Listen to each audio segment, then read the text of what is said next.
তুই নাজমুল সিগারেট খাস, তাও এই রোজার মাসে? হ্যাঁ আমি খাই, আমি আমার নিজের টাকাতে সিগারেট খাই।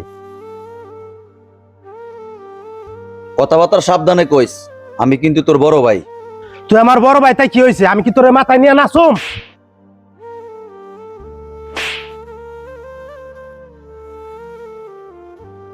আমি কি তোর কাছ থেকে 2 টাকা নিয়ে চলি তুই যে আমার শাসন করস? শরম থাকলে আজকের পর থেকে আমার কোনো বিষয় না নাক গলাতে আসবি না।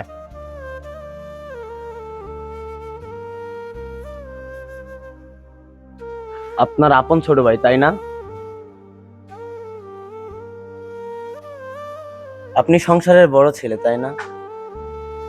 হ। বেকার, তাই না? সমাজের নিয়মটাই এমন। আজকে আপনার ইনকাম আছে তো আপনি ঘরের ভিতর রাজা, আপনার ইনকাম নাই তো সেই ঘরেই প্রতিনিয়ত আপনাকে পেতে হবে সাজা।